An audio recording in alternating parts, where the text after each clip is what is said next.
Nuovi libri in arrivo nella biblioteca comunale a Montevago. A darne notizia il sindaco Margherita La Rocca Ruvolo. È stato possibile acquistare i nuovi volumi grazie a un contributo del Ministero per i Beni Culturali e le Attività per il Turismo.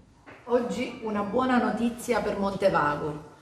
Grazie ad un contributo del Ministero Beni Culturali abbiamo acquistato, dando impulso all'editoria, dei libri per arricchire la nostra biblioteca. È un lavoro che è stato fatto in questi ultimi mesi, è un lavoro che è stato portato avanti grazie all'impegno meticoloso della responsabile della biblioteca Lilla Di Maria, ai ragazzi del comitato Amici della biblioteca, al presidente della biblioteca, il dottore Maggio, e a questo contributo che arriva dal Ministero.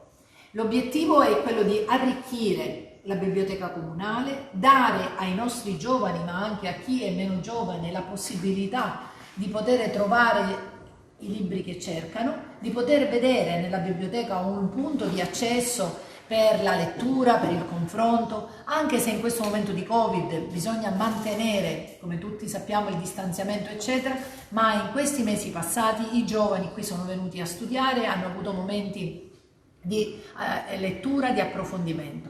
L'obiettivo è quello di renderla sempre più efficiente con il wifi. La prossima settimana partiranno dei lavori di ristrutturazione per renderla ancora più adeguata a quelle che sono le normative. Mi riferisco in particolar modo ai lavori che verranno fatti all'interno della biblioteca e all'accesso per abbattere le barriere architettoniche.